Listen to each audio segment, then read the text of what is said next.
Bonjour tout le monde, bienvenue au podcast Quand c'est l'été. Je m'appelle Guillaume. Et moi, c'est François. On s'est vraiment ennuyé de vous autres, gang. Yes, on est vraiment content de vous voir. Neuvième épisode aujourd'hui, en plein milieu de l'été. Ça fait du bien de prendre une petite pause puis parler d'autre chose que sortir un peu du jus de nos camps.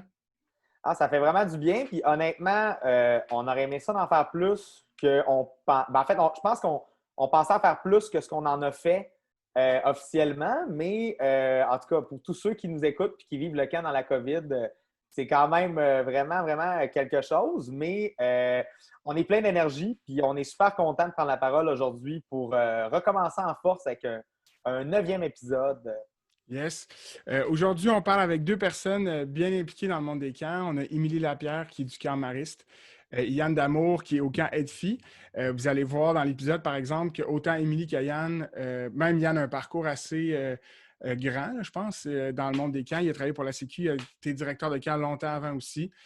Puis Émilie est à Mariste depuis longtemps, mais les deux aussi sont impliqués dans plein de choses au niveau du milieu des camps, pas juste dans leur organisation. Fait que c'est un épisode un peu pour en apprendre un peu sur leur camp, qui ils sont, avoir un peu leur bagage, puis jaser de tout ça. Ah, bien honnêtement, ces deux personnes-là inspirent pas mal de personnes dans le monde des camps, de la Sécu et tout.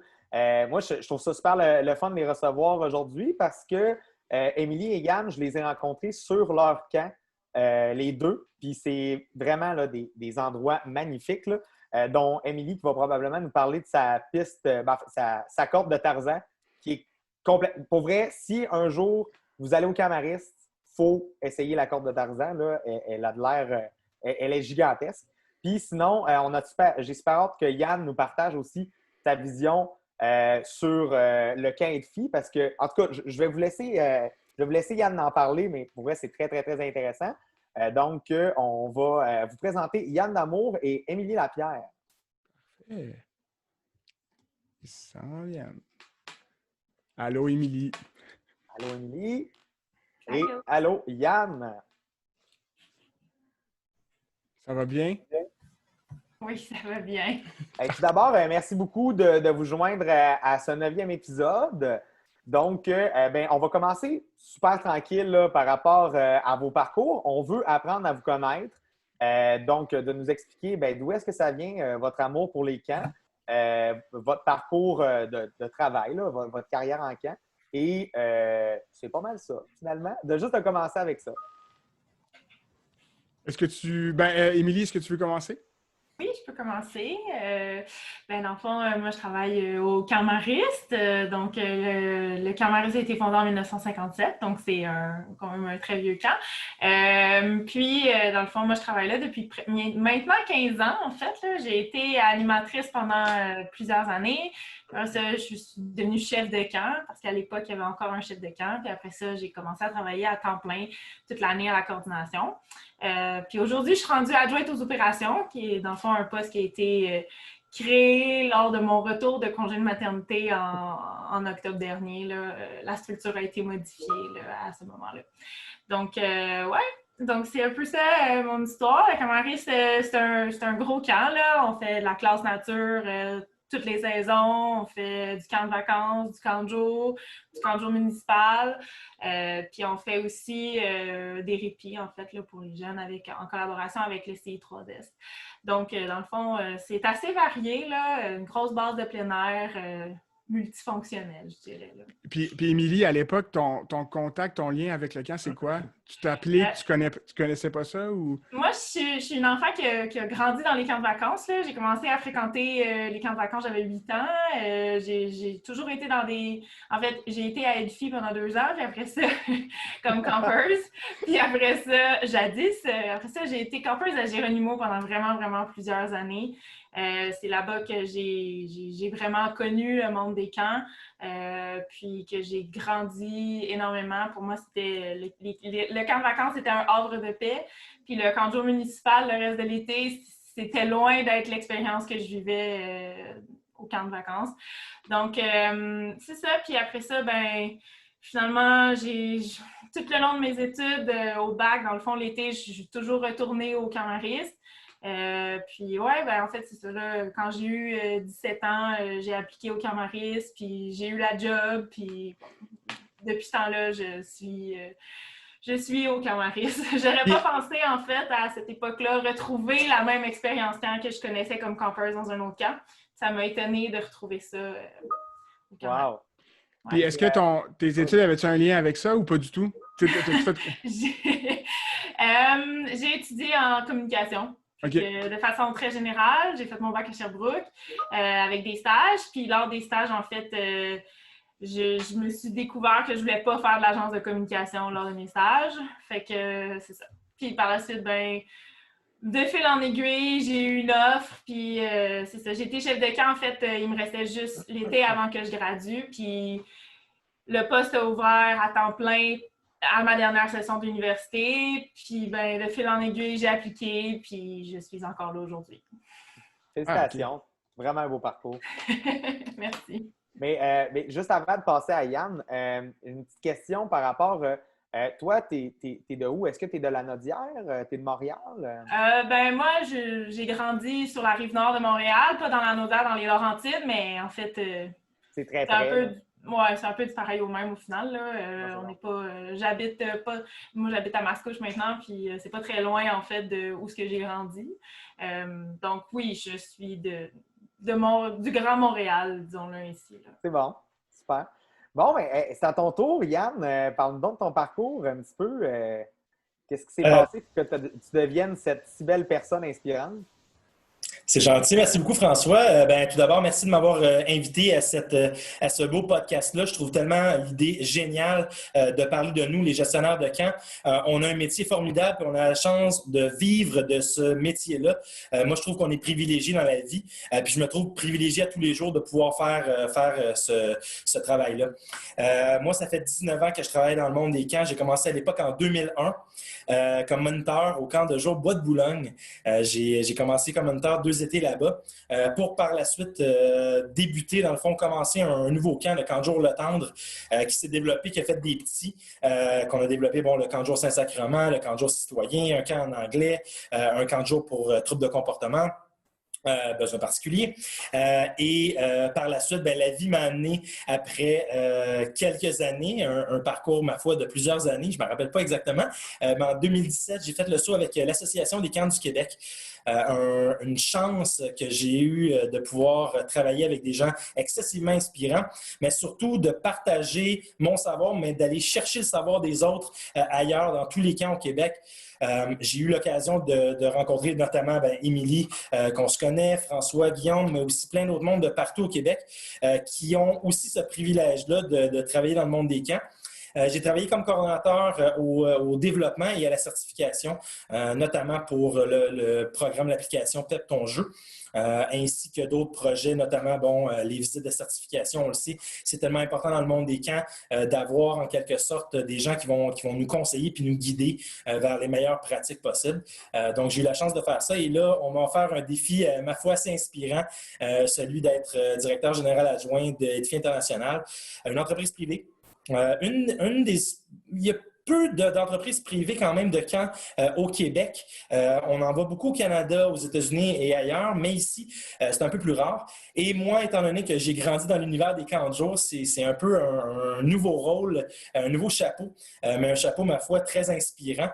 Donc, je suis, c'est ça, principalement directeur du camp de vacances, du développement national, mais aussi, exceptionnellement, vu le contexte actuel, des mesures de santé et sécurité, vu la pandémie. Donc, tout un défi dans des drôles de circonstances, mais je suis quand même, je me trouve chanceux de vivre ce défi-là, mais surtout d'avoir la chance de prendre peut-être le temps de prendre une photo de la situation pour pouvoir aider du mieux que je peux cette équipe-là à se relever vu la tornade qu'on a vécue depuis quelques mois et vu les mesures mises en place par le gouvernement de fermer les camps de vacances au Québec.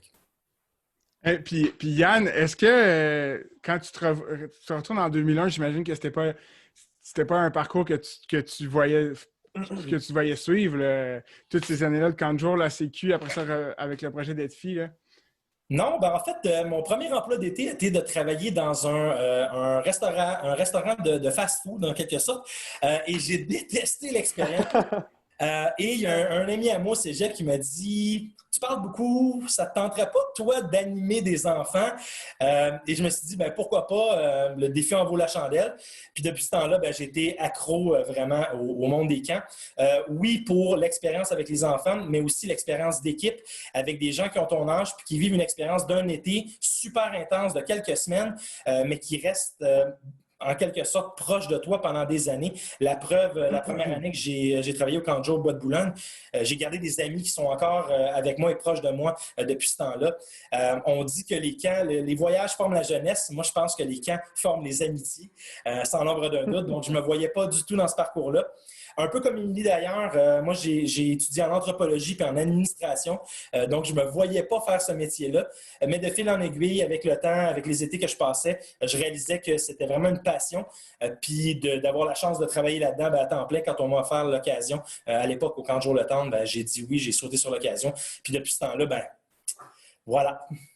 Et par rapport à ça, là, je pense que je vais rebondir pour vous poser une question à vous deux parce qu'on parle beaucoup de formation puis de tu as fait quoi avant?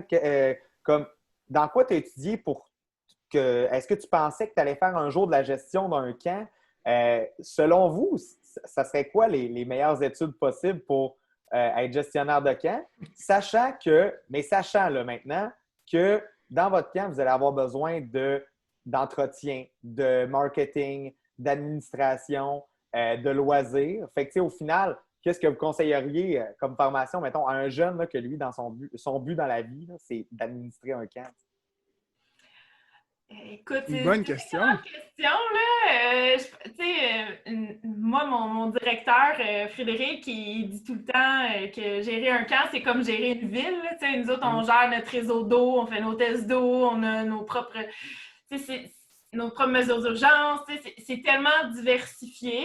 Mais je pense que moi, il y a 2 éléments, je te dirais, que je trouve essentiels.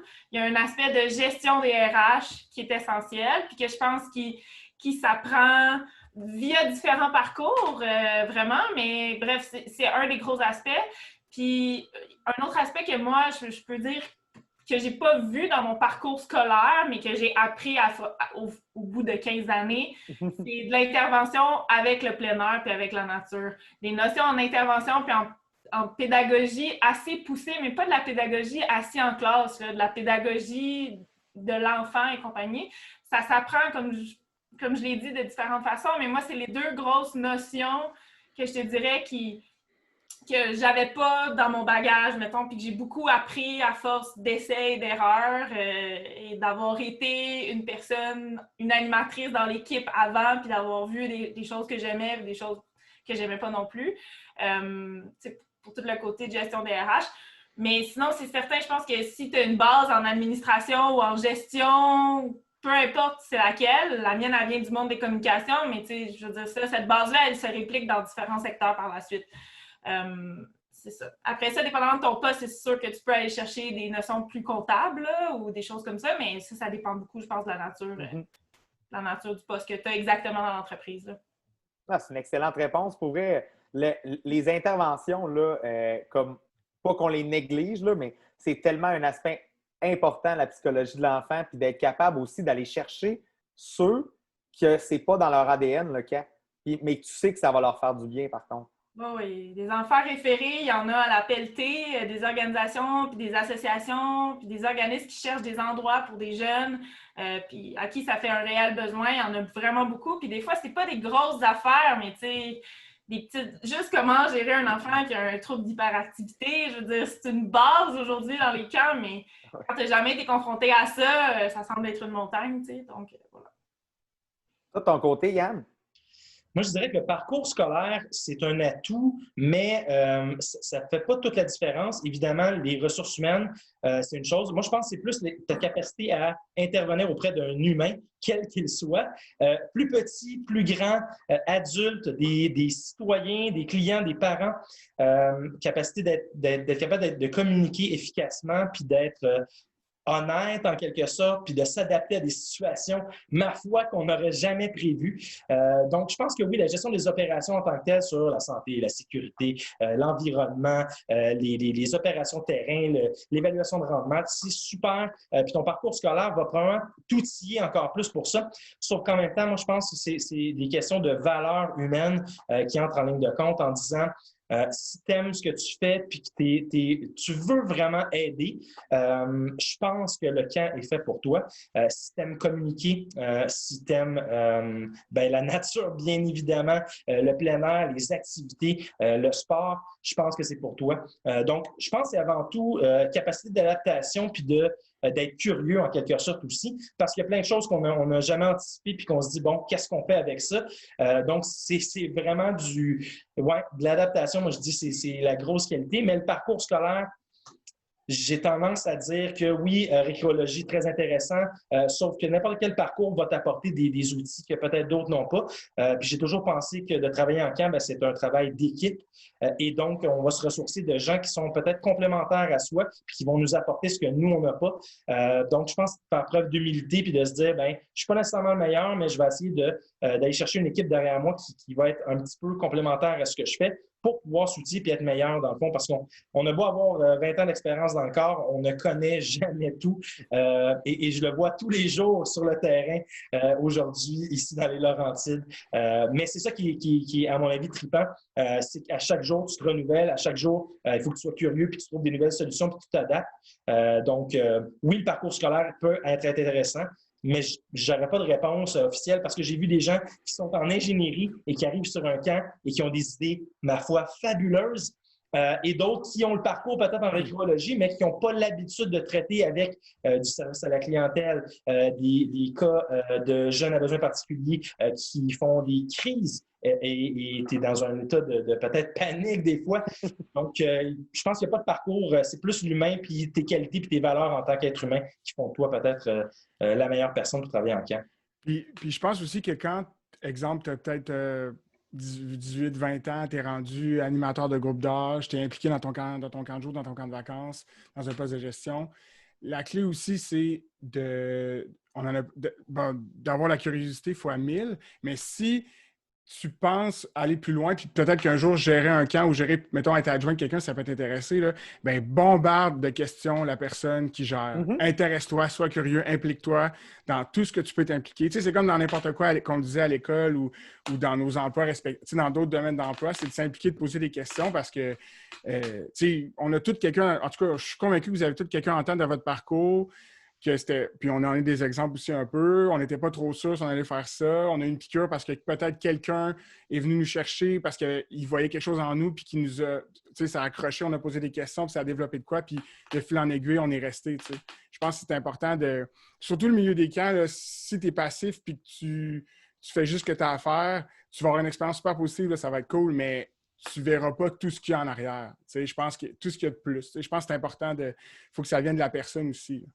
Parce que, en tout cas, moi, je ne sais pas de votre côté, mais en tout cas, toutes les personnes qu'on a reçues dans le podcast, ils ne savaient pas là, avant, comme tout récemment, là, qu'ils voulaient faire carrière dans les camps ou presque, dans le sens où quand ils commençaient à animer, oui, ils aimaient ça, ils vivaient une super belle expérience, mais c'était loin, ces gens-là étaient loin de se douter de tout le positif que ça allait leur apporter dans leur vie, même d'en faire leur carrière.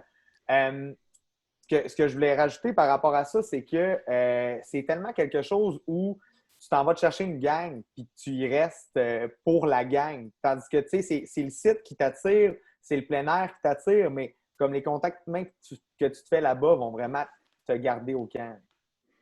C'est ça que j'aime bien.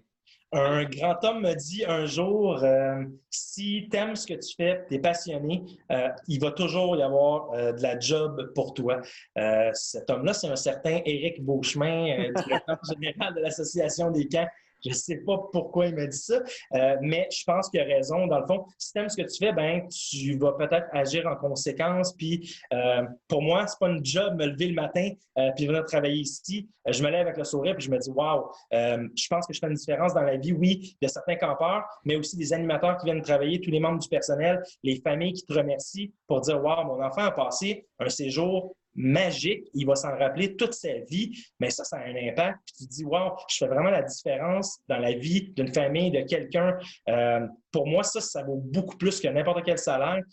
Puis c'est pour ça que je pense qu'on est autour de la table aujourd'hui, parce qu'on est tous et toutes des passionnés de ça, puis on en mange, malgré qu'on pensait tellement pas faire ça. Et moi, quand je parle à mes amis qui me disent, toi, qu'est-ce que tu fais dans la vie, Yann? Ben, je leur dis, je travaille dans un camp. Et ils me répondent tout le temps, un camp, c'est pas ouvert 2 mois à l'année. Et là, tu vois que leur compréhension du monde des camps est quand même assez limitée. Puis nous, on le sait, un camp, ça a plus que 2 mois, bien évidemment. Ah oui. Et puis, Émilie t'a amené un point aussi qu'on n'a pas souvent nommé quand tu l'as bien résumé quand tu disais que c'est comme une ville. Gérer un camp de vacances, c'est ça. Il n'y a pas de doute. Là. Autonome, le maire, c'est telle personne, puis chaque saison est différente avec sa nouvelle programmation. Non, c'est vrai. Avant tout, en tout cas, moi, si je suis encore ici après 15 ans, c'est avant tout parce que je suis une passionnée, puis au même titre où les enseignants sont des passionnés, ceux que je connais, puis je veux dire, si tu n'as pas la passion d'essayer de connaître les enfants plus loin que ça, si tu n'as pas la passion d'avoir une job qui va t'amener sur le terrain puis faire du bureau en même temps, si tu n'as pas cette flamme-là, cette étincelle-là, ben tu n'es juste pas à la bonne place. Puis c'est pas un blâme, c'est pas fait pour tout le monde, le monde des camps, c'est sûr. Ça prend des gens qui sont prêts à donner beaucoup, beaucoup, beaucoup de temps. Mais on le fait par passion avant tout, je pense, parce que sinon, on ne serait plus ici pour en parler. Là, on serait passé à autre chose. Juste ce que tu viens de dire, là, ça me confirme que je suis vraiment dans la bonne place parce que honnêtement, là, moi, oui, mon bureau, comme j'y vais parce que j'ai vraiment besoin d'y être, mais sinon, je m'en vais sur le site puis je jase aux enfants. Puis c'est tellement le fun de jaser à des enfants. Puis moi, je leur dis à mes animateurs, là, pour vrai, comme si ton dîner, tu crées pas de contact, que tu parles pas avec les enfants, comme ils vont pas se souvenir de toi. Il faut que tu t'intéresses à eux. T'sais. C'est tellement ça l'ADN. Tu peux pas être dans ton camp puis être à l'intérieur puis juste comme regarder par la fenêtre le monde avoir du fun. Il faut que tu fasses partie du fun. Là. Il fait même trop chaud à être assis en dedans dans ton bureau en pleine canicule tout l'été.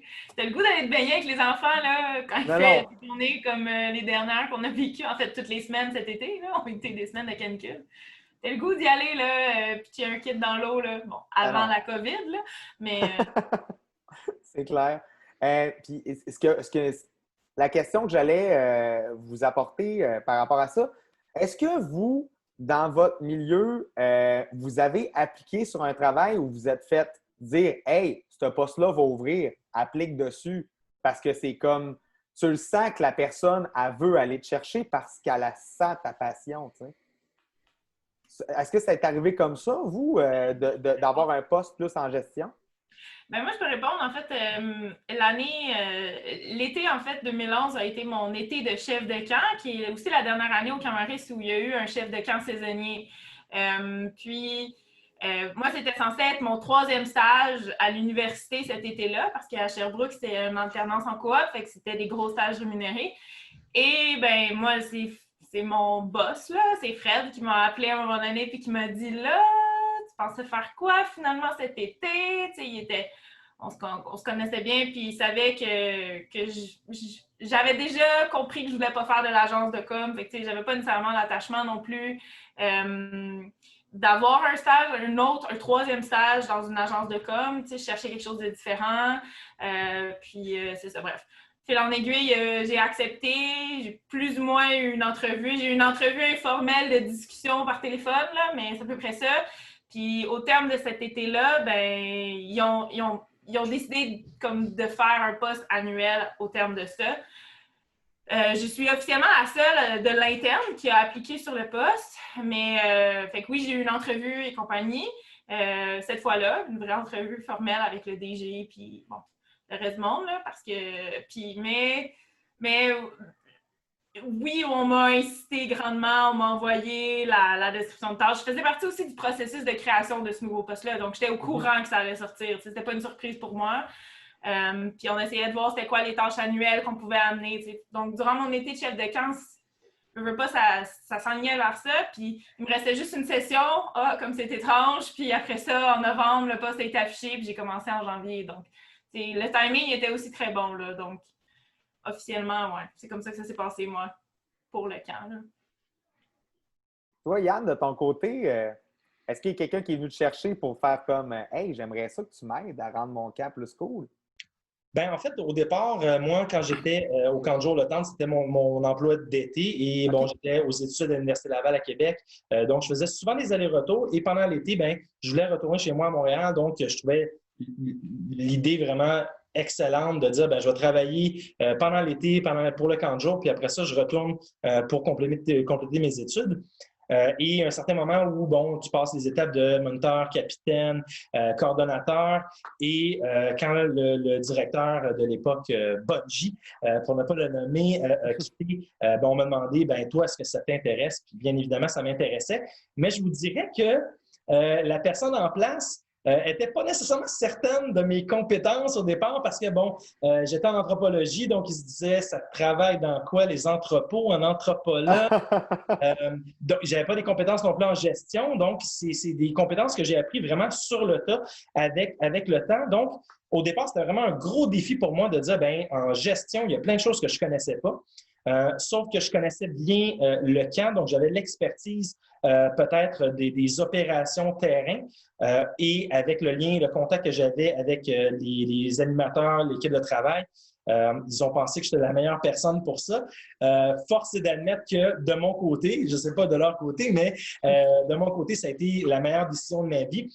Et puis à partir de là, ben, j'ai continué. Puis à la fin de mon bac, ben là, c'était une décision qui était un peu facile à prendre en disant est-ce que je deviens anthropologue ou je deviens directeur de camp. Puis je me suis dit pourquoi pas saisir l'opportunité. J'aime ce que je fais, je triple là-dedans. Je suis curieux, je vais en apprendre davantage là-dessus. Puis ça peut m'apporter d'autres cordes à mon arc. Donc pourquoi pas foncer. Et puis, de fil en aiguille, bien, je suis resté là. Je me suis impliqué aussi avec le service de formation Rhume-Méninge à l'Association des camps du Québec depuis 2003 déjà. Donc, je donne encore des formations. Voilà, donc, ben, vous connaissez bien évidemment. Puis, donner de la formation, c'est aussi excessivement inspirant parce que tu rencontres différents milieux, différentes personnes.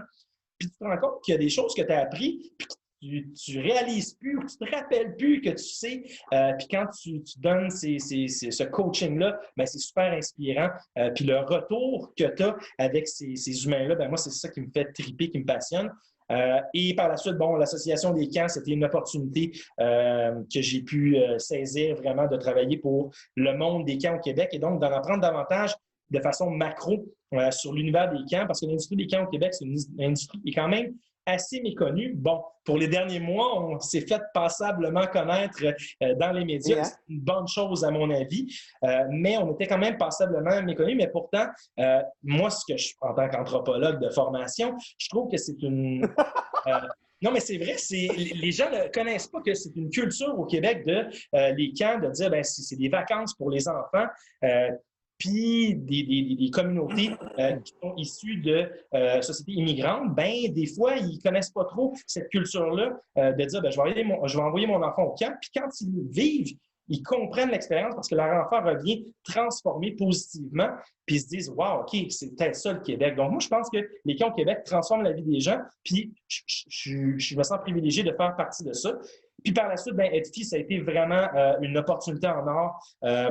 Au départ, le camp n'avait pas de directeur en soi. On m'a offert vraiment, on a créé un poste pour moi. Puis je trouvais ça super intéressant. Mais ça a été vraiment une décision crève-cœur parce que je dois admettre que à l'Association des camps, j'adorais travailler là. Mais la décision a été de dire est-ce que je veux travailler dans un bureau où je vais être sur le terrain à voir ce qui se passe vraiment, puis voir le résultat concret de mes actions. Ben, je pense que ça a été un petit peu si je peux m'exprimer ainsi, le deal breaker en quelque sorte. Je m'ennuie de la gang de l'équipe de l'Association des camps, qui est une équipe formidable qui travaille d'arrache-pied, surtout dans ce contexte-là, qui est extrêmement difficile pour tout le monde. Mais en même temps, je me dis, ben des fois, il y a des opportunités dans la vie que il faut que tu sautes sur l'occasion. Puis je me suis dit, pourquoi pas essayer, moi qui, en théorie, a peur des araignées. Ben, je pense que je n'ai plus, Milly, c'est vrai, ça? Mais je n'ai plus peur des araignées. J'habite en camping avec Yann. OK. Ah, j'ai hâte de voir ça. Moi, j'aime ça, les araignées. Ça ne me dérange pas à tout de les prendre. Puis Yann, dans ton... il n'y a pas de sous-texte négatif là, dans ma question. Là. Dans ton parcours dans la Sécu, qu'est-ce qui t'a le plus surpris? Parce que, tu sais, mettons, là, dans les gens qui nous écoutent, là, il n'y en a pas des milliers, mais il y a des gens qui nous écoutent qui commencent. Là. Puis de penser, de dire hey, travailler à la Sécu, oh mon Dieu, tu sais. Mais qu'est-ce qui t'a le plus surpris dans ton expérience-là?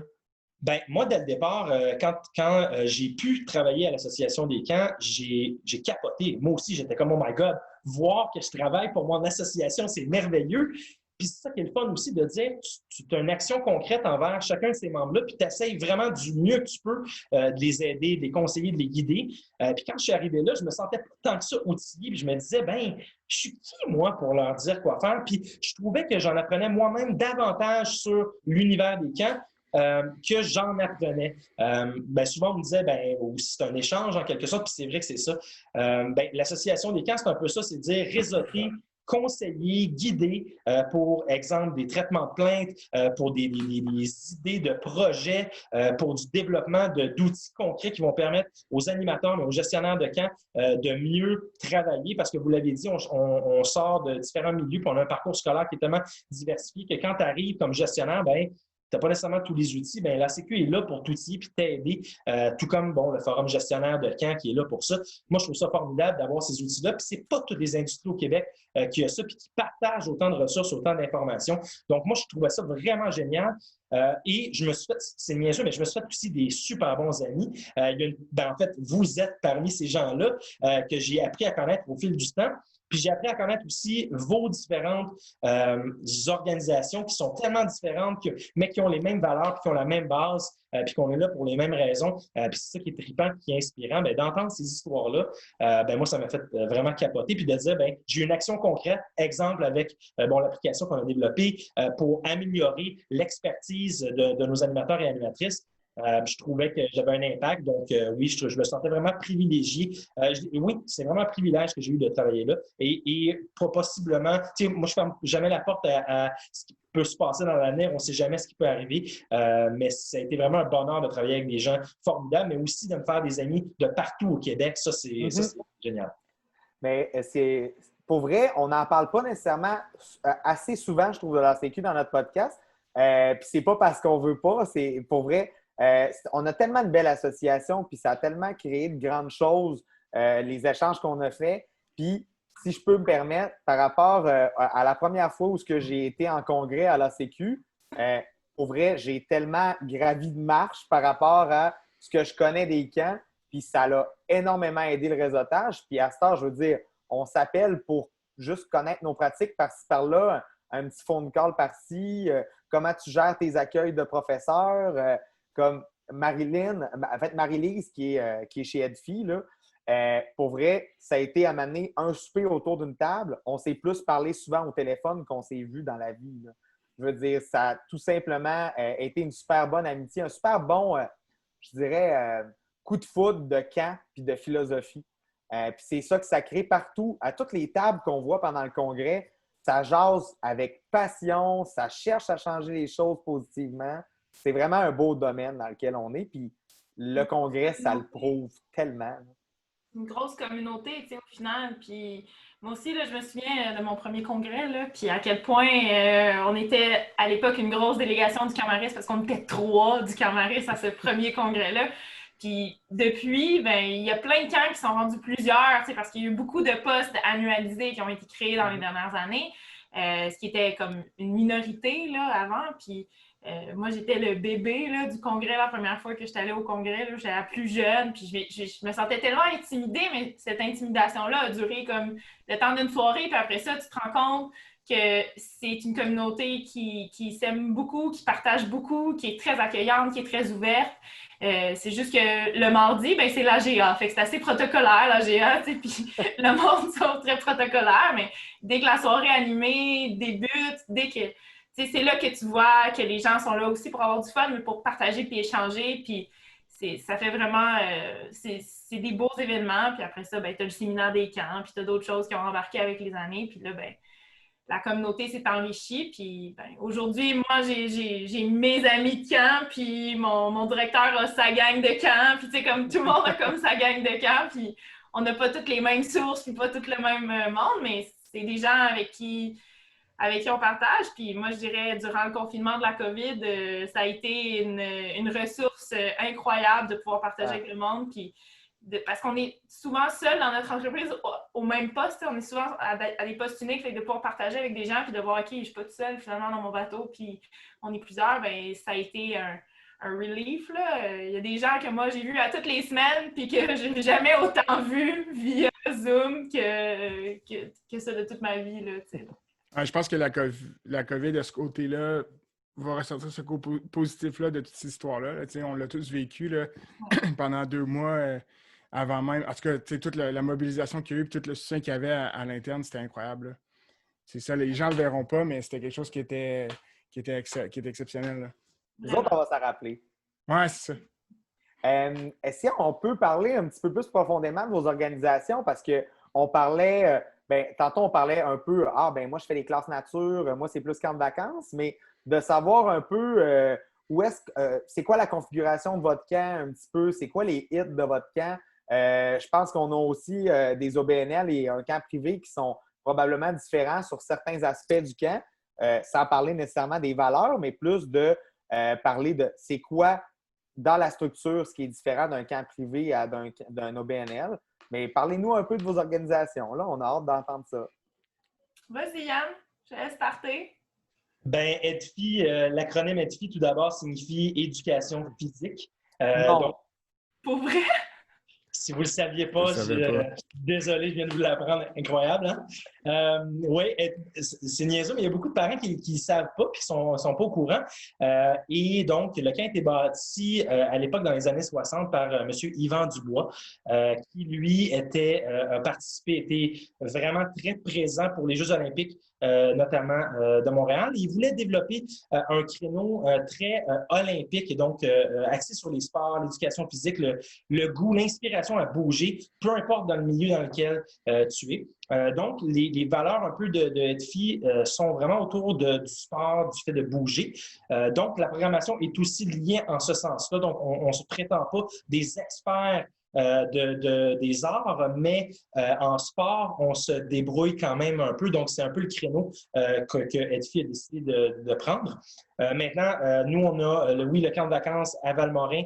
On a 6 camps de jour autour de la région de Montréal, Rive-Nord et Rive-Sud, entre autres. Donc, on accueille à peu près entre 1000 et 1500 campeurs chaque semaine durant l'été. Donc, ça en fait un des plus gros camps au Québec, tout comme votre deuxième invité aussi.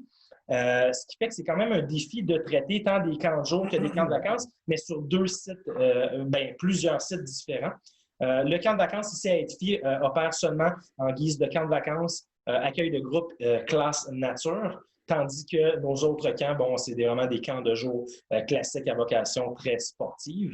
On est établi dans des institutions pour la plupart privées, donc collèges privés ou cégep. Donc, voilà. Puis, évidemment, avec la situation qu'on a vécue et que le camp de vacances était fermé, on a mobilisé la plupart de notre personnel qui ne pouvait pas, qui pouvait du moins travailler dès Laurentides et se déplacer vers Rive-Nord ou Montréal pour pouvoir travailler. Donc, pour nous, ça a été, du côté des ressources humaines, un petit plus dans les circonstances.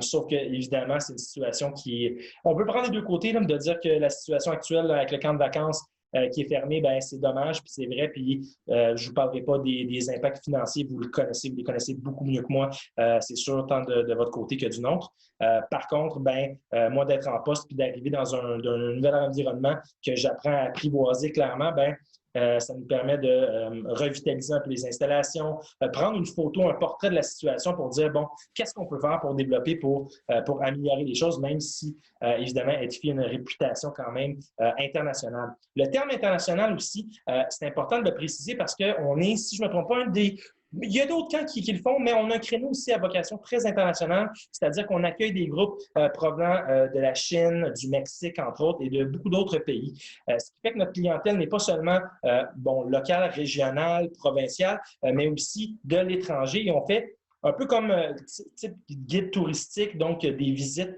du Québec pour voir vraiment les points forts et les aspects forts de la culture québécoise. Donc, ça vient aussi m'accrocher dans mon background d'anthropologue. Donc, ça, c'est très inspirant. Donc voilà, c'est un créneau qui est très différent. Moi, mon rôle au sein de l'entreprise, c'est de développer aussi le volet national puis le volet local, d'être présent aussi pour la communauté parce que, qu'on se le dise, tous les camps de vacances qui ont fermé au Québec cette année, ça a un impact sur l'économie locale de chacun des milieux qui sont fermés, veut pas. Il y a une affluence énorme de tous les camps de vacances au Québec, ça a un impact direct. Donc voilà.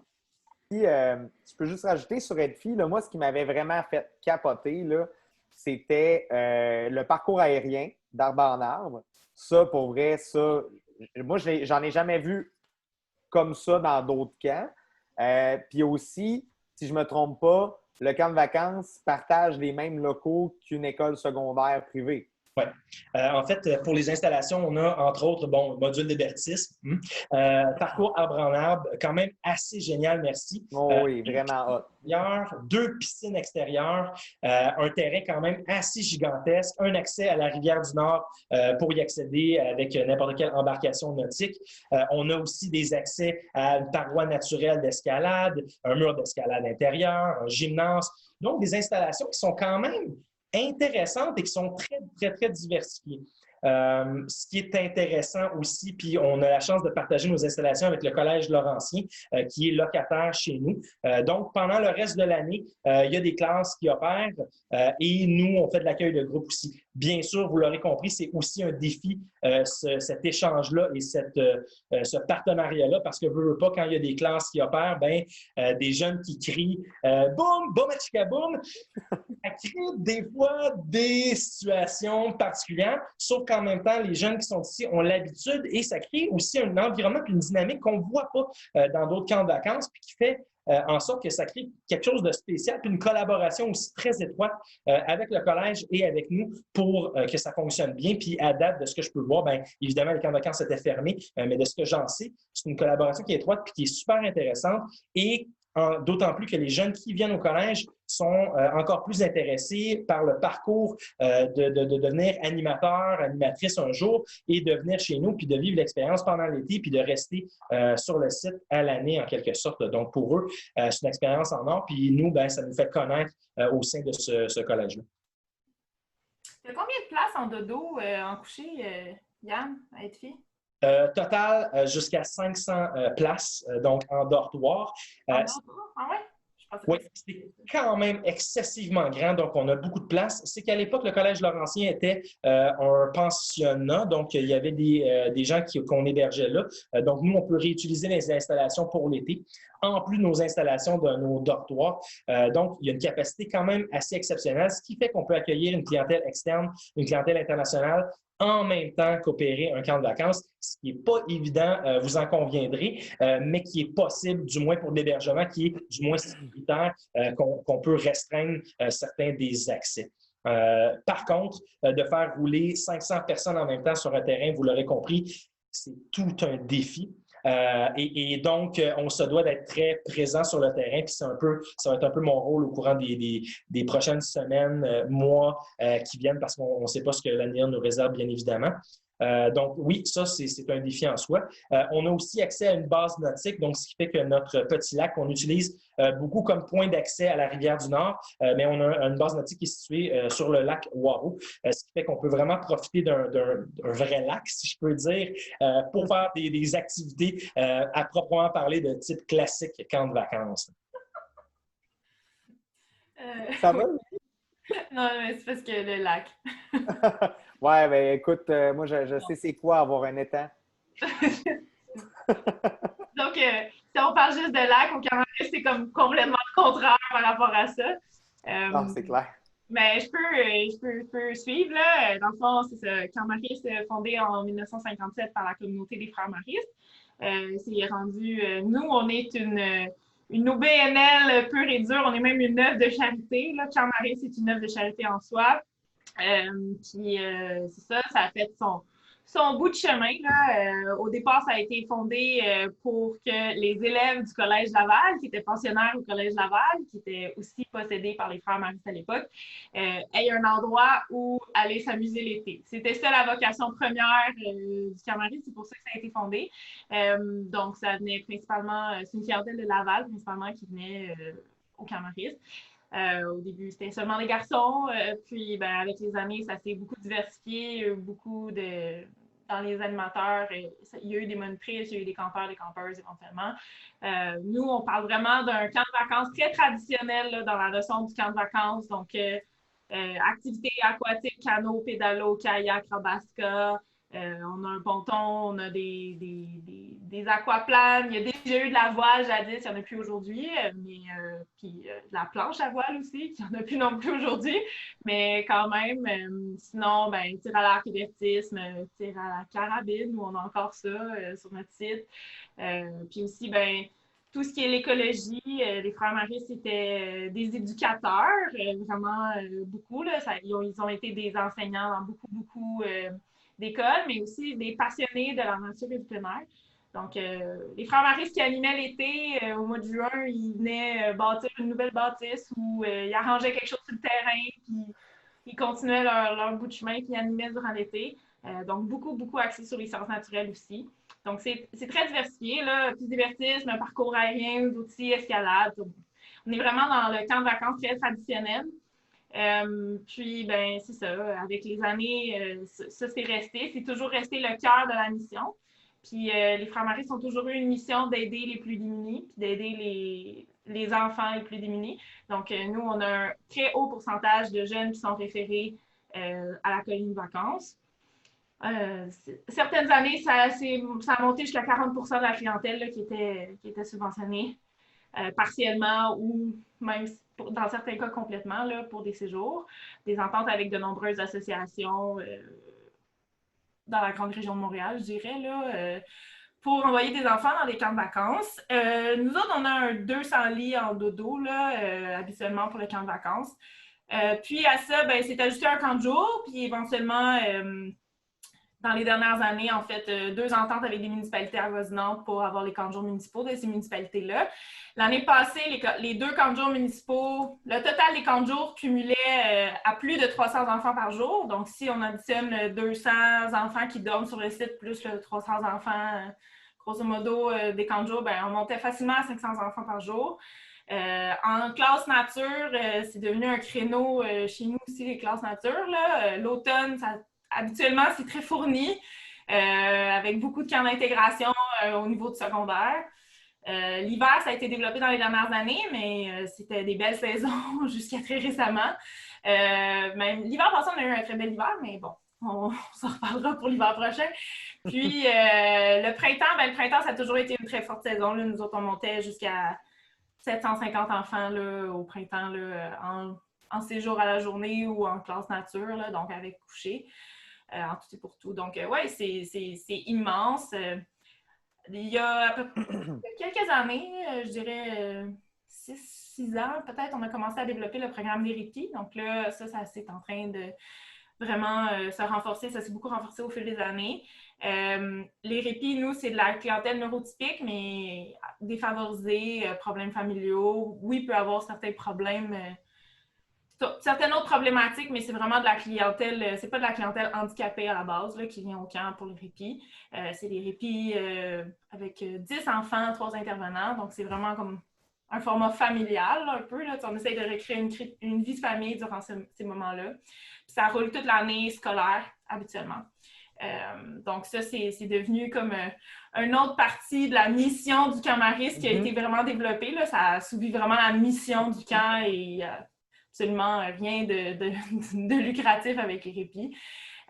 C'est ça. Puis le camp Mariste, ben, c'est sûr, c'est plusieurs années, mais tu sais, autant d'enfants aidés, ça vient avec une énorme formation aussi en arrière, là, un très gros fonds d'aide, dans le fond, là, qui pousse en arrière de ça. C'est une grosse machine remplie de bénévoles qui passent des heures et des heures à essayer de ramasser des sous pour aller de l'avant avec ça, puis aider les enfants à continuer à venir au camp. Donc, c'est tellement de belle pieuvre, le camp Mariste. Il y a tellement de choses que vous faites en même temps. C'est hot. Mais moi, je ne pensais pas que vous aviez autant de jeunes que de ça en classe nature. Parce que nous, le camp de jour, mettons, le camp de jour, il y a une capacité de 900 jeunes chez nous. Mais en classe nature, on arrive à 600 max parce que les 300 autres jeunes sont en sortie et ils font plein d'autres affaires sur le camp. Fait que ça n'a pas de l'air si pire que ça. Mais puis en plus, moi, je pense que je vous mélangeais parce que j'étais sûr qu'au camp Marist, il y avait à peu près 500 places en coucher. Puis je pensais qu'à Edfi, il y en avait 200.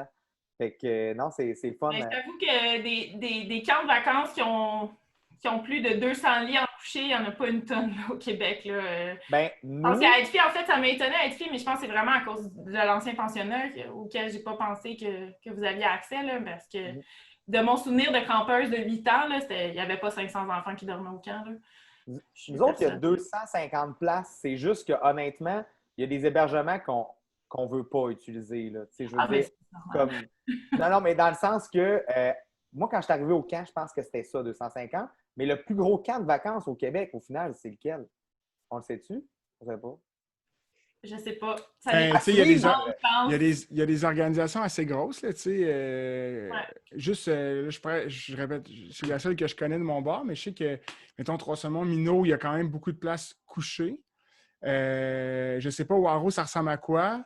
Qui sont quand même Waro, c'est pas aussi gros. C'est tout petit. C'est très spécifique, Waro, là. C'est un superbe camp, là. Ça a vraiment une vocation hyper spécifique. Puis... Cano, je sais pas, Cano, ça ressemble à quoi?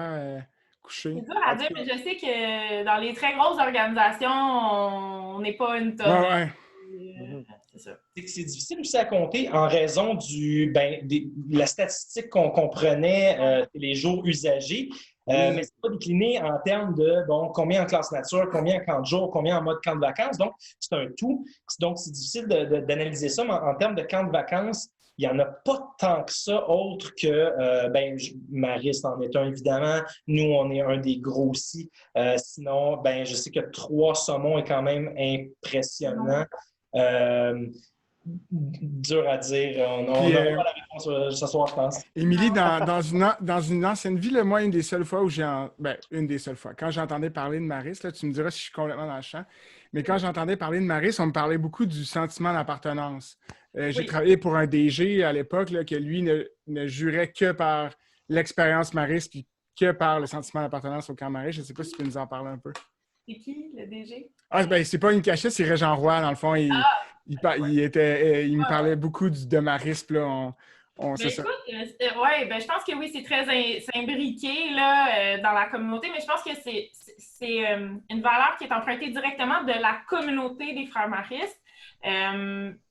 Les frères maristes disaient qu'ils ont une philosophie de dire, dans le fond, que quand tu rentres dans la communauté des frères maristes, tu peux rentrer par 3 piliers différents. Fait que tu rentres en raison de la mission, donc l'aide aux enfants. Tu sais, ça peut être ça ta porte d'entrée à connaître ce monde-là. La deuxième porte d'entrée, ça peut être la spiritualité, bien évidemment, là, parce que ça reste une communauté religieuse. Puis le troisième pilier, c'était le sentiment de communauté. C'était ça, dans le fond, qui était comme les 3 portes d'entrée. Puis au travers de ton parcours dans une organisation mariste, ça allait finir par connaître les 3 piliers puis accrocher plus à certains points. Gérard Bachand, qui est le dernier directeur, en fait, qui était frère, là, mariste, lui, dans le fond, pour en avoir déjà jasé avec lui, il voyait vraiment les choses, la structure. Il donnait, dans sa vision de la structure organisationnelle du camp, il osait vraiment beaucoup donner de responsabilité, même à un saisonnier, même à quelqu'un qui avait 19 ans, même à quelqu'un qui n'avait pas beaucoup d'expérience, en se disant, dans le fond, il va s'essayer, puis il va m'amener quelque chose quand même dans sa créativité, dans son approche, puis ça va m'aider, ça va être un outil de plus à son art. Il y avait vraiment une gestion horizontale et non pas verticale des choses. Il essayait vraiment d'avoir beaucoup de tête pour l'aider. Il s'entourait beaucoup. Puis je pense que ça, c'est resté imbriqué dans la façon de voir les choses. Puis ça s'est transmis vraiment beaucoup. Mais je pense que le sentiment de communauté vient du fait que les gens, ils vivent sur le site. Quand moi, j'étais plus jeune puis j'étais monitrice, je faisais toute la saison de classe verte, plus tout l'été. Mais moi, je déménageais, là, littéralement sur le site pendant 15 semaines. C'était le sentiment que j'avais. Donc, tu t'en allais vivre avec 70 autres personnes. Là. 70 moniteurs, on est énormément de staff. dans les dernières années, on frôlait le 100 personnes qui travaillent l'été seulement au camp. On n'était pas loin de ça. Donc, c'est sûr que c'est exaltant, là, cette vie en communauté-là. Puis là, oui, tu as tes bons amis, puis tu as aussi des gens avec qui tu t'entends moins bien, mais il faut quand même que tu deals avec eux parce qu'au final, tu vis avec eux. Fait que, même si tu n'aimes pas la personne, tu la vois sur le site avec ton groupe, c'est sûr que tu lui dis bonjour. Hein. Non, c'est ça, exactement. Puis c'est normal qu'il y ait des conflits, mais il y a toujours des solutions. Puis il y a toujours eu cette espèce d'approche spirituelle aussi là, qui est restée. Puis on faisait des rencontres d'équipe, puis on en fait encore aujourd'hui. Pas des rencontres, pas des réunions techniques ou de programmation, là, des réunions pour savoir comment ça va, comment ça avance, mettre en place ce genre de choses-là pour que les moniteurs puissent aller voir quelqu'un, qu'il y ait des gens ressources. Donc, c'est ça. Donc, ça fait partie, je pense, de la culture qui est vraiment imbriquée. Le sentiment de communauté, le sentiment d'appartenance.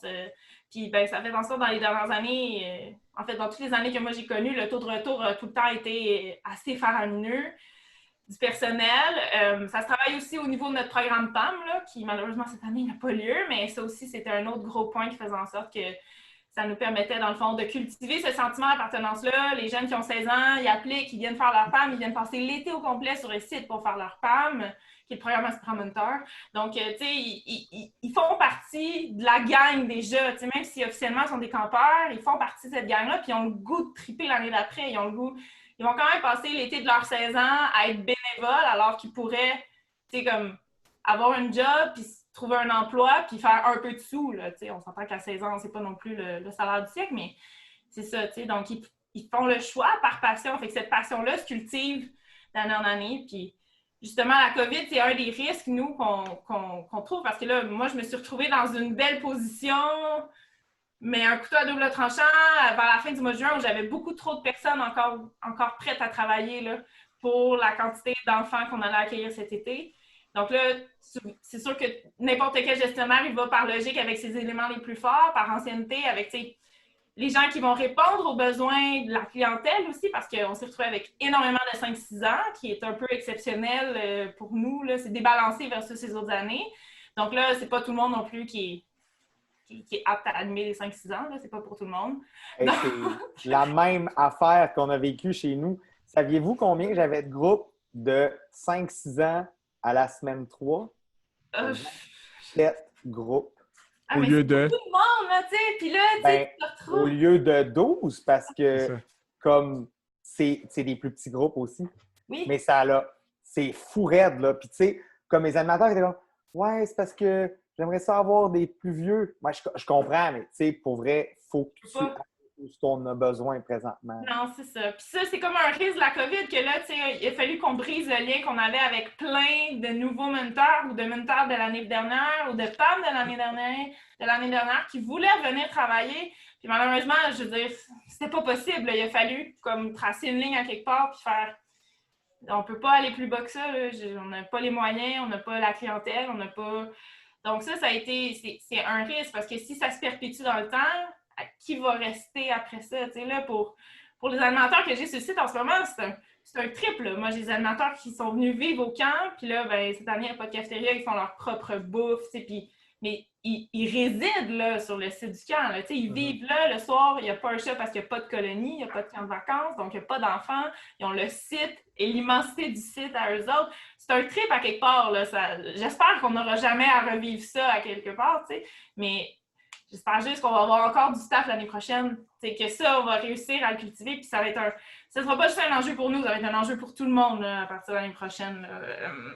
Oui, puis tu ouvres une porte aussi sur une réflexion, je pense que les gens vont devoir avoir sur, dans un éventuel scénario positif. Là, peu importe sa forme, l'an prochain, il y a des camps, ça repart, tout ça. Je pense que la préparation d'avant-été, de septembre à décembre, personne ne peut la faire comme avant. Là. Non. Parce que tu vas avoir une relance de staff différente. Tout est... Je pense que ça, c'est aussi, ça va rentrer... Exact. Il y a comme une relance. Peu importe si tu es un candidat, même pour les candidats municipaux, je pense, il va y avoir une approche et une réflexion qui va devoir être faite qui est complètement différente. Là. Complètement d'accord avec toi. Oui, vas-y, Yann, pour faire du pouce, ce que tu dis, Émilie, par rapport au personnel, moi, ce qui m'inquiète le plus, c'est surtout le fait que ces gens-là qui ne travaillent pas, on se dit, est-ce qu'ils vont vouloir revenir l'été prochain? Tu disais, le sentiment d'appartenance est important, mais après un été, est-ce qu'ils vont se rappeler encore de nous?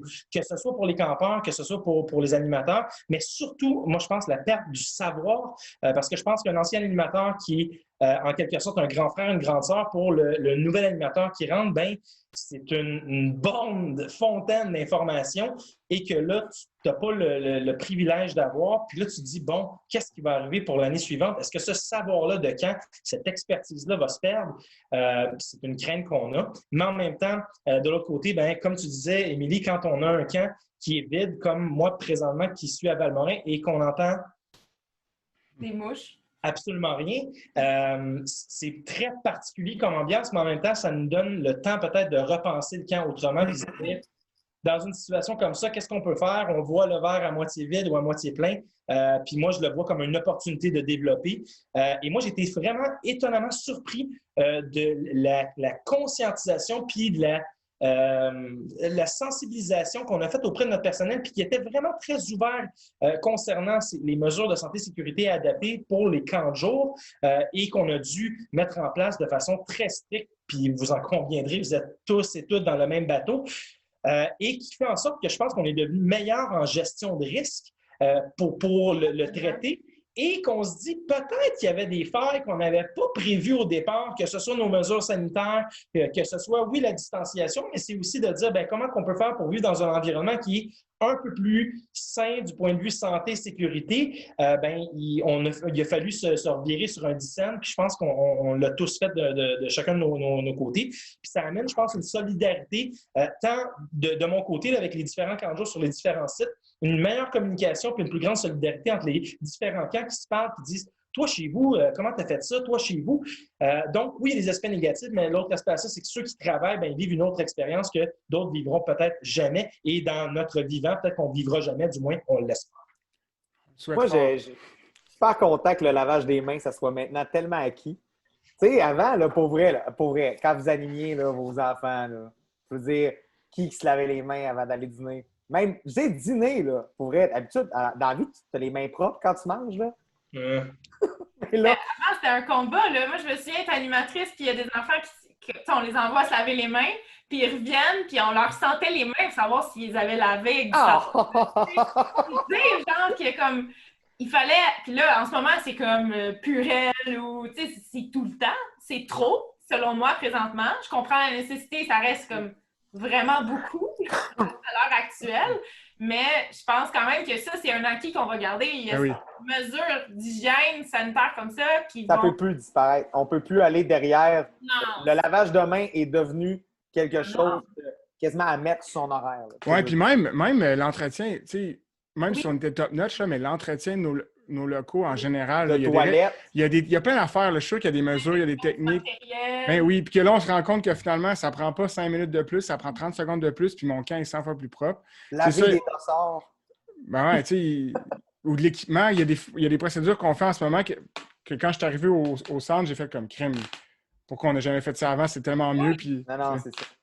C'est tellement plus propre, puis plus comme... C'est le fun, mettre un dossard qui sent propre, là. Ouais, non. Je pense que dans une école de travail comme ça, quand on est dans une situation de même, les gens, on dirait, se rapprochent en disant « Ouais, on est tous dans le même bateau, on veut tous pas être malades, on veut tous pas être le vecteur de contamination, donc on va le faire. » Puis quand on parle dans un emploi de camp, toute autre tâche connexe, le mot est faible pour dire toute autre tâche connexe. C'est un peu ça. Mais voilà. Puis dealer aussi avec les craintes des parents qui se disent oui, l'enfant n'est potentiellement pas tant à risque. Puis la situation change tellement de jour en jour, de semaine en semaine, on l'a vu aller. Puis ces parents-là qui ont raison d'avoir peur, on se dit, ben nous, est-ce qu'on prend toutes les mesures nécessaires pour limiter la fenêtre d'opportunité du risque?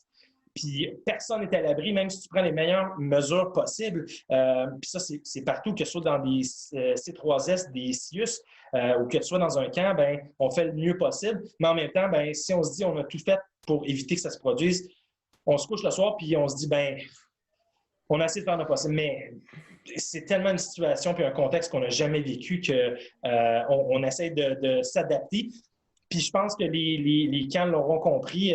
Quand un mentor vient te voir pour te dire « Ouais, Yann, on peut-tu faire un party ce soir? J'avais prévu d'inviter 25 personnes chez nous. » Et là, tu te dis « Ouais, comment je te dirais bien ça? Légalement parlant, il me semble que c'est 10. » Puis tu des mesures prévues et vous le savez comme moi, dans un événement social d'employés, certains c'est ça, font attention, d'autres peut-être un peu moins. Puis le pire des situations, c'est de voir une situation où on perd nos employés, on contamine les enfants. Puis nous, étant donné qu'on est un camp multisite, il y a des membres de direction qui se promènent de site en site, on peut être le vecteur de contamination. Donc, on est hyper vigilant pour sensibiliser les gens. Puis je pense qu'on a développé, puis vous faites pareil, c'est sûr, là, de nouveaux outils de communication pour partager de l'information, mais que ça ne soit pas trop lourd non plus, parce qu'on se dit des fois, on est-tu la police de la COVID? Ça peut devenir lourd, puis ça peut devenir tellement moins inspirant puis moins le fun, alors que la job de camp, vous le savez comme moi, c'est une job qui est tripante, qui est supposée être le fun. Tu es payé à animer. Là, est-ce que tu es payé à laver, payé à te protéger? L'équilibre à faire entre les deux est vraiment pas évident, je pense. Oui, puis je pense qu'il y a un impact aussi quand je sais pas, tu sais, moi, mes moniteurs sont pas parfaits, dans le sens où il y en a qui appliquent. Mais tu sais, en général, ils l'acceptent. Pour vrai, il n'y en a aucun parfait. Là. Non, mais c'est ça, mais je pense que personne ne réfléchit à aussi que ces moniteurs-là, autant en ce moment qu'en septembre, ils vont retourner dans la communauté. Puis ça va vraiment être des bons ambassadeurs, puis ils vont vraiment être sensibles à ça. Puis ça, je pense qu'on n'en parlera pas, mais ça va avoir on le verra pas, là. Mais ça va avoir un impact immense quand partout au Québec, ces moniteurs-là de 18-20 ans qui ont été sensibilisés, qui ont compris, qui vont arriver dans leur milieu après, puis qui vont faire comme « Let's go gang, il faut faire attention » ou qui vont l'avoir compris, ça va avoir un impact vraiment positif. Là. C'est tellement un bon point, pour vrai. Là. Vite comme ça, je n'y avais pas nécessairement pensé. C'est sûr que nous autres, est-ce que c'est appliqué à la règle parfaitement? Je veux dire, non, on est raisonnable. On fait en sorte que, genre, tu sais, à chaque fois que je passe à côté d'un groupe de jeunes puis que j'en vois, exemple, se toucher, je leur dis, les amis, on ne peut pas avoir de contact physique, c'est la distanciation sociale. Mais comme rendu là, c'est vraiment d'être raisonnable. Là. Les jeunes ont un besoin socio-affectif qui n'est vraiment pas comblé s'ils ne sont pas capables d'être proches de leurs amis.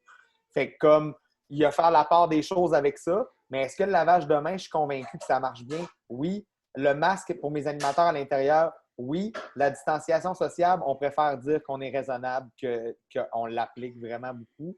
Et puis, il faut que je partage de quoi aujourd'hui? J'ai un parent, tu sais, là, tu le sais tout le temps quand tu ne fais pas bien ton travail, mais quand tu le fais bien, tu ne te le fais pas tout le temps nécessairement dire. Là. Aujourd'hui, il y a un parent qui nous a écrit, il faut que je vous lise ça. Mes 2 garçons sont nouveaux au camp cette semaine. Après 2 jours, m'ont fait la remarque la plus surprenante. Jacob, 9 ans, et Justin, 7 ans, confirment que l'équipe et le camp font oublier la COVID et la nouvelle réalité de cette pandémie. Ils ont du plaisir, adorent leur moniteur et ont vraiment hâte à demain. Je le sais que vous travaillez vraiment fort pour faire respecter le masque, la distanciation sociale et le lavage de mains.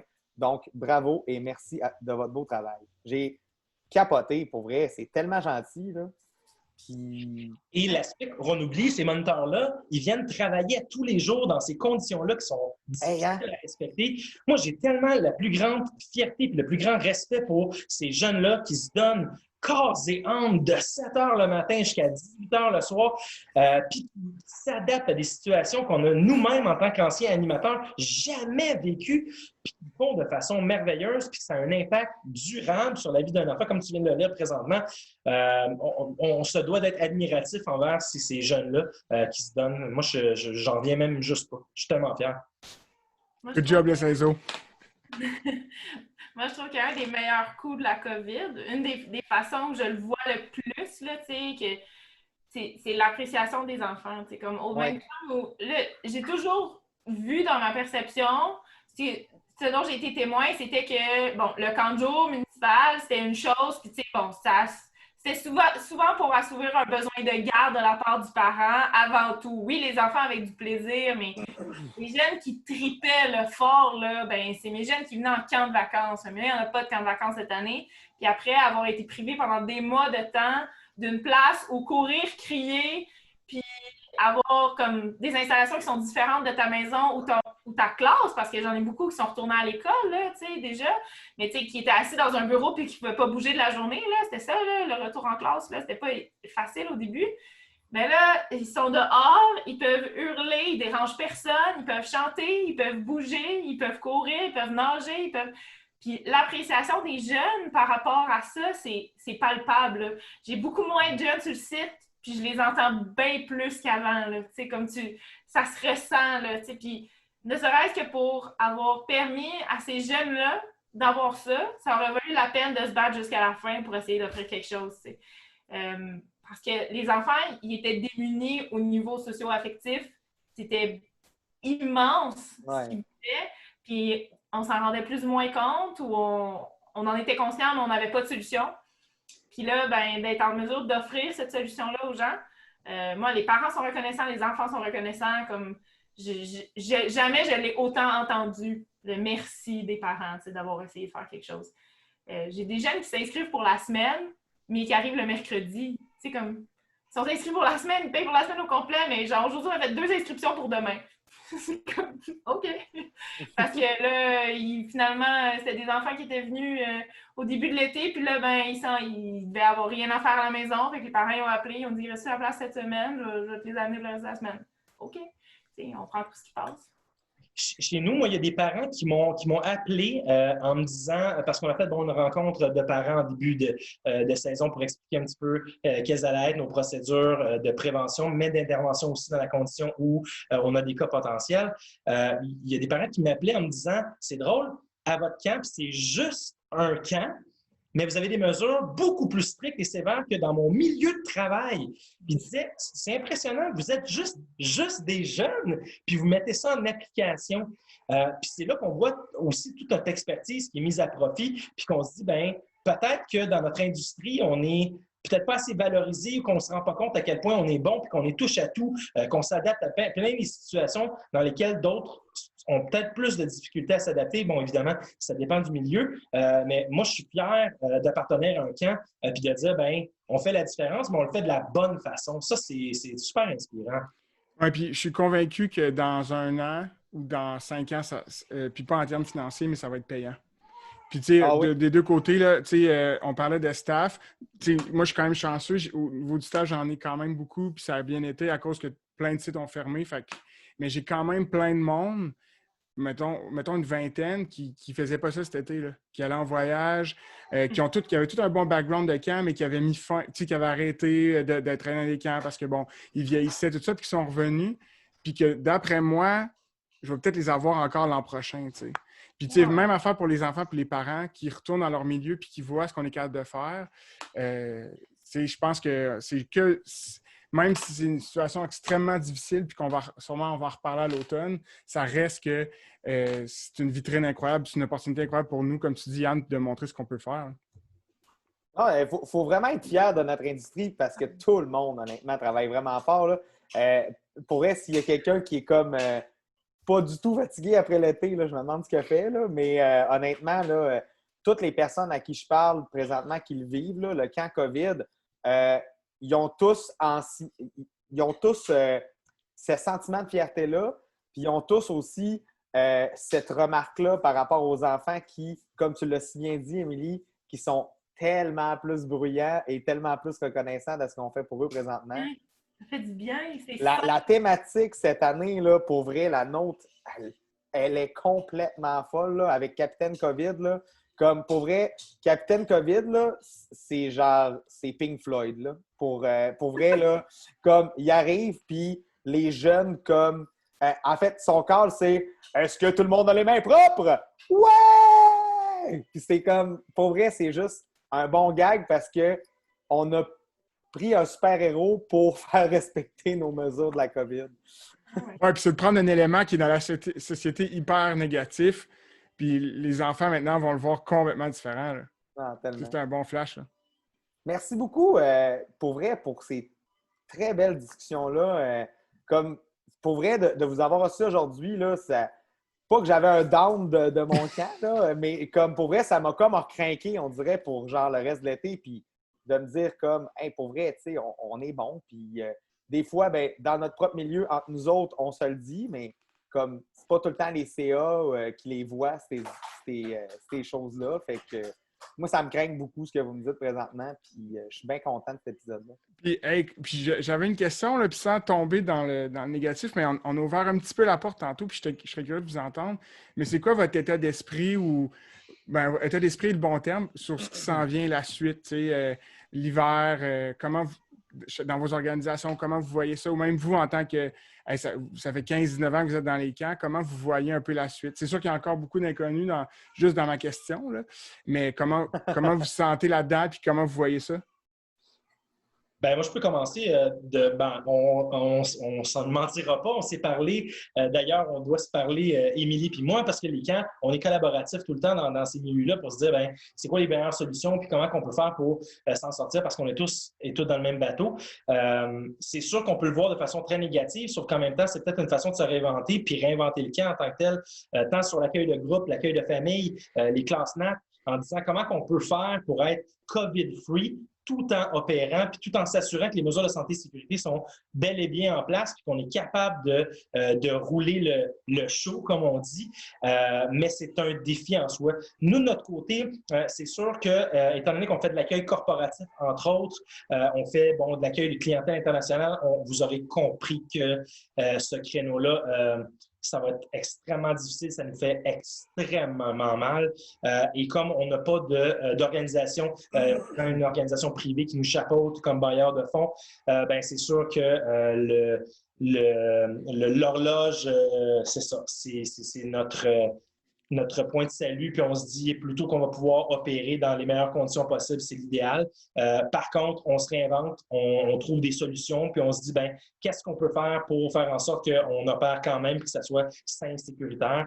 Il y a plusieurs avenues possibles, je pense, puis il n'y a pas de bonne solution parce qu'on n'est pas, personne ne sait ici qu'est-ce qui va survenir dans quelques mois, quelques semaines, et les mesures gouvernementales qui sont mises en place sont faites maintenant de façon hebdomadaire ou quelque chose comme ça, là, mais avant c'était quotidien, donc il fallait se revirer, on se reparlait. Toi, OK, demain, qu'est-ce qui se passe? On ne sait pas, OK, tu sais le point de presse. Sauf qu'en même temps, on se dit de se réinventer puis trouver des solutions, puis on n'a pas le choix, il faut être créatif, puis il faut brasser les choses parce que si on ne le fait pas, c'est l'industrie des camps au Québec qui va périr en quelque sorte. Je ne veux pas être pessimiste, mais je pense qu'il y a tellement de gens qui sont brillants, qui sont créatifs, puis qui sont positifs là-dedans, puis qui vont apporter des solutions. Puis je pense encore une fois que l'industrie des camps, c'est une industrie qui est collaborative et non compétitive la plupart du temps. Je pense que c'est comme ça qu'on peut s'en sortir tous ensemble, puis qu'on est dans une situation gagnant-gagnant pour tous en se disant, on se tient les coudes serrés, on se partage l'info, puis on est là les uns pour les autres. Puis moi, c'est ça que j'aime de cette communauté-là.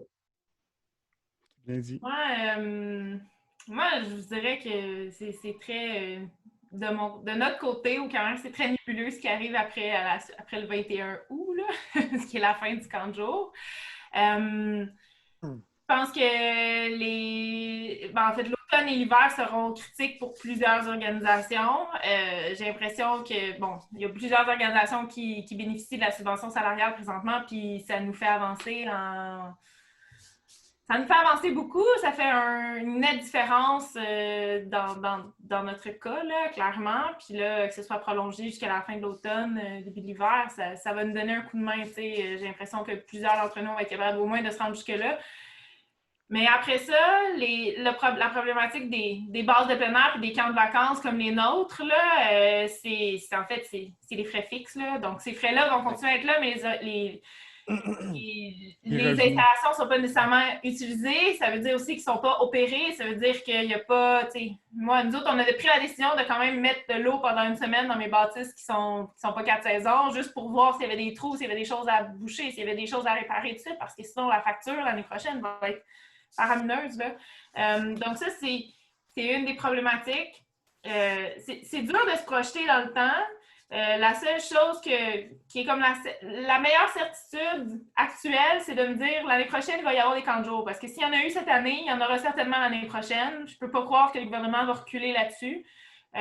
Puis que la santé publique va reculer là-dessus. Pas avec l'été qu'on a eu. Il n'y a pas eu d'éclosion monstre. Il n'y a pas eu rien hors de contrôle. Fait qu'il n'y a pas vraiment de justification sur peut-être qu'il y aurait peut-être un assouplissement de certaines choses, tant mieux, mais j'ai l'impression que c'est la seule certitude sur laquelle travailler. Fait que pour l'instant, c'est ce qu'on va vraiment mettre de l'avant. Puis je pense que dès la fin de l'été, ça a été une occasion pour nous de tester différentes choses au niveau de la programmation avec les moniteurs puis de responsabiliser les animateurs dans leur programmation et dans leurs animations. Je pense qu'on va vraiment nous vouloir pousser là-dessus.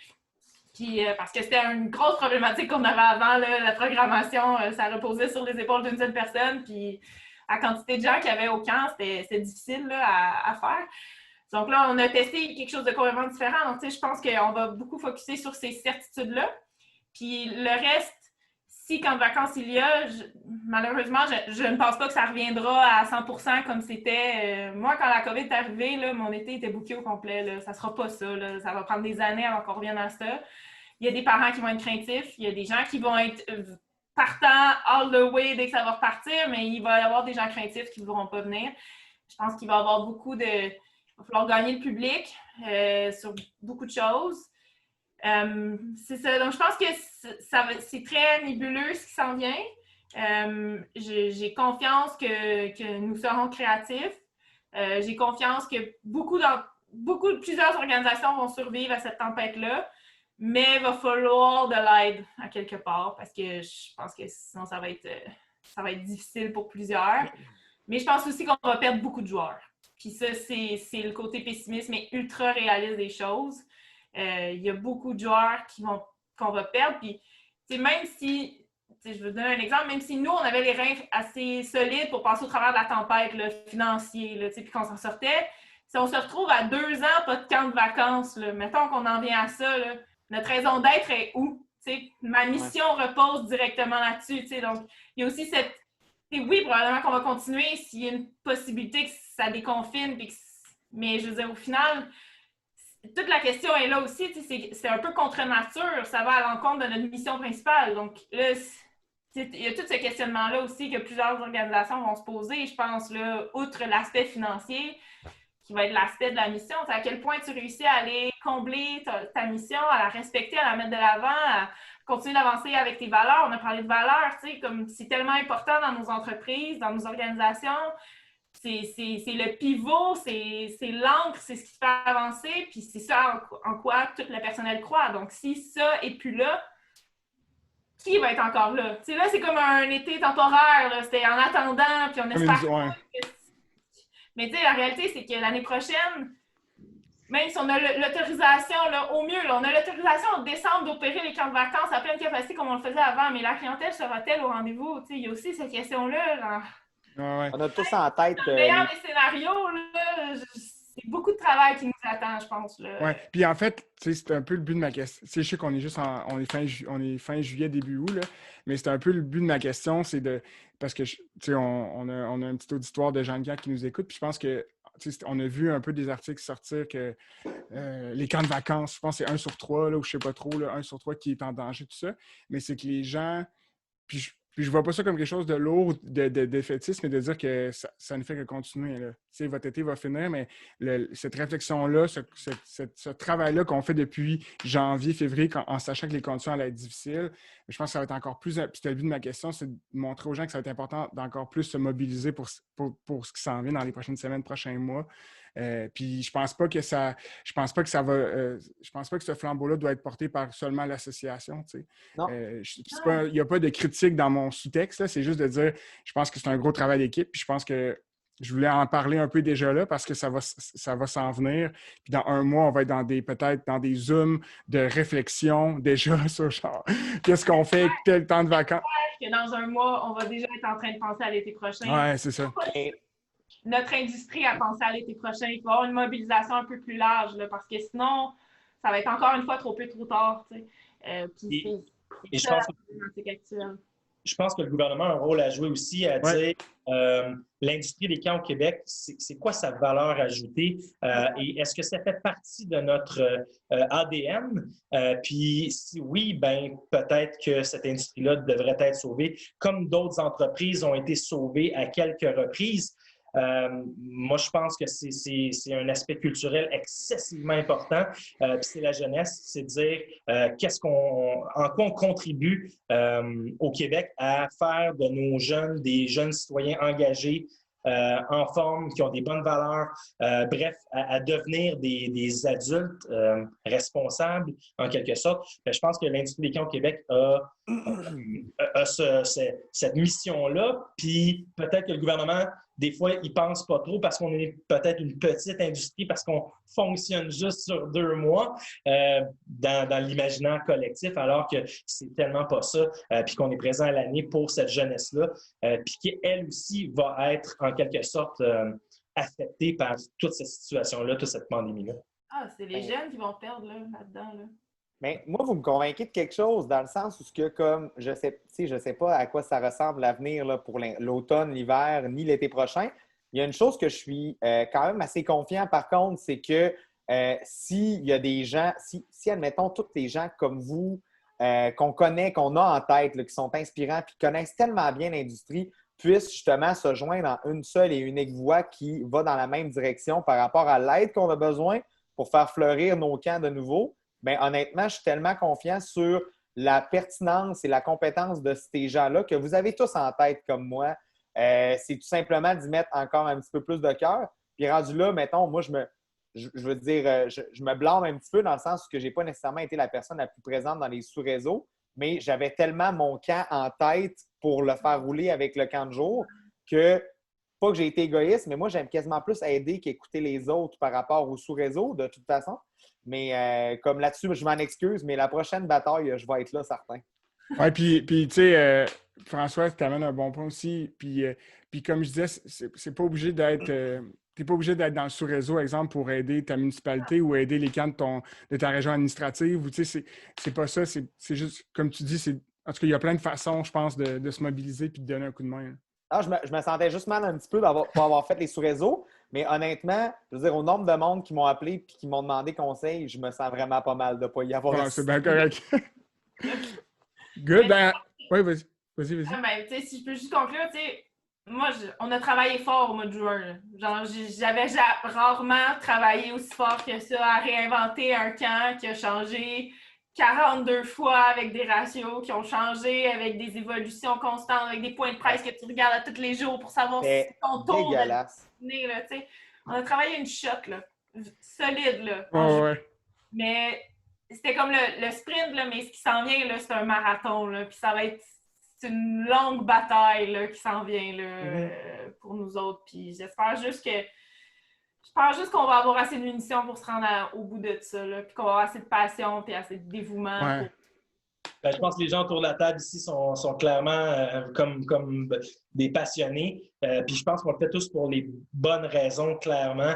Puis c'est ce qui nous mobilise, c'est ce qui fait en sorte qu'on dort peu d'heures certaines nuits, puis qu'on est là-dedans par-dessus la tête, mais en même temps, on se dit, on fait peut-être une différence dans la vie, mais aussi dans l'avenir du Québec. Moi, je le vois vraiment comme ça, de dire dans 10 ans, on va s'en reparler, on va dire, waouh, on a fait la différence. Exact. Vraiment.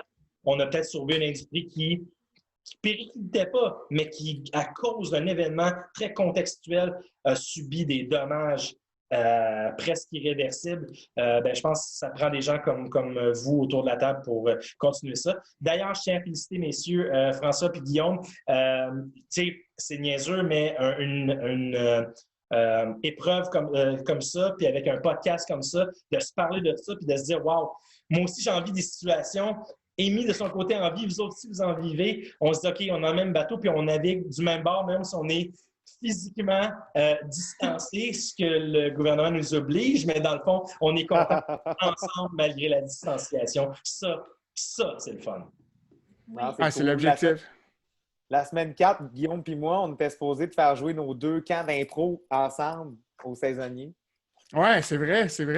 Mon camp d'impro allait chez vous, c'est vrai. Je pensais juste à ça cette fois-là. Puis en plus, cette année, j'avais tout essayé. J'allais chez vous, j'avais des plus vieux qui allaient au manoir.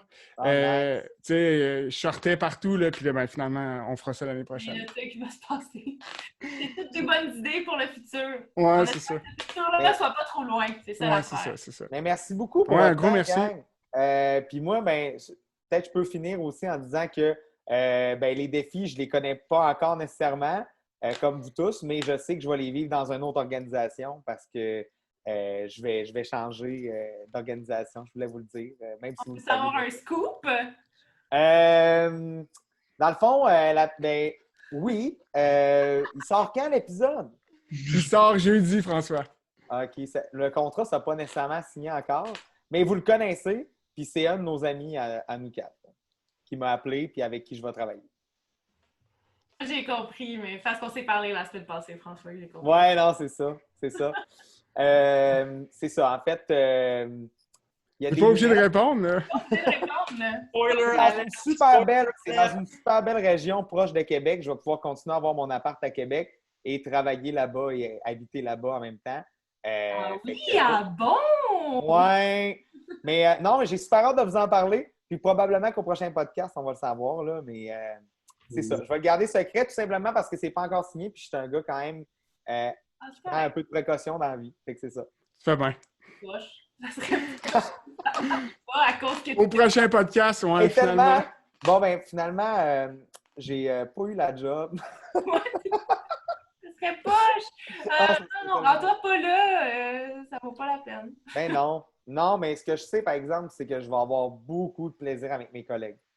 C'est correct, ça. C'est parfait. Ouais. Ouais. Mais merci beaucoup encore. Puis c'est ce qui termine notre 9e épisode. Puis le 10e épisode, ben, c'est encore une surprise, mais on aimerait ça avoir des vieux de la vieille. Ouh! Fait qu'écoutez, si vous voulez, vous pouvez quitter la conversation là, avec François. On va conclure l'épisode. Ça marche. Ben, merci Mais un beaucoup. gros merci. Bye bye. Pour vrai, merci beaucoup de l'invitation. C'est très hot. C'est vraiment le fun. Yes. Merci. Belle soirée. Hey, vous me manquez, gang, pour vrai. Ouais, j'ai hâte de vous en voir comme pas sur Zoom. C'est le fun. Bientôt, bientôt. Salut là. Salut. Bye!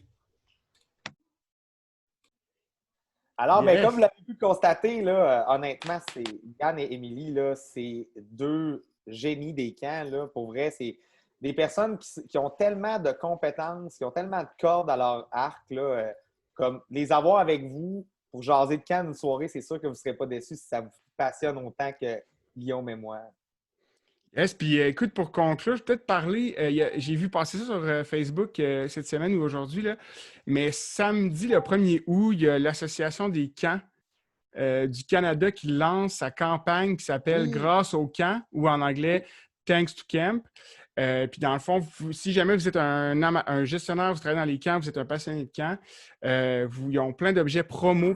En fait, c'est une campagne qui met sur vidéo des témoignages de gens qui ont passé dans les camps puis qui font la promotion des camps avec cette campagne-là. Donc, c'est à partir du 1er août, mais il faut aller voir sur leur site web, grâceaucamp.com, si je ne me trompe pas, ou vous googlez ça, là, Grâce au camp en français. Puis vous allez trouver plein d'objets promo que vous pouvez utiliser sur vos réseaux sociaux pour faire la promotion des camps au Canada et au Québec. Puis on tient à saluer là, Stéphane Richard qui est dans l'organisation de tout ça, qui a été dans un de nos podcasts. Ouais. Puis si vous ne l'avez pas vu d'ailleurs, là, c'est un épisode super intéressant avec Éric qui est directeur de l'Association des camps au Québec et Stéphane Richard qui est président de l'Association des camps du Canada. Merci d'être encore au rendez-vous. On aimerait ça vous fournir des épisodes qui soient sur une base plus régulière, mais on a déjà prévu de le faire dans 3 semaines le prochain. Donc, vraiment, là, jeudi, le 20 août, si je ne me Le trompe pas. 18? Le 18, c'est la date qu'on va enregistrer. Ah, donc le 20. 20 août, on Exact. va mettre le prochain épisode en ligne déjà. Mais merci de nous suivre. Partagez ça à vos amis qui aiment les camps. Pour vrai, nous, ce qu'on veut rejoindre, c'est les gens qui sont passionnés et curieux de notre industrie. Puis honnêtement, ça nous passionne tellement d'en parler qu'on est content de savoir qu'il y a plusieurs personnes au rendez-vous. Yes, ben un gros merci, puis on se reparle bientôt, François. Yes, merci à toi, Guillaume. À bientôt. Salut! Bye.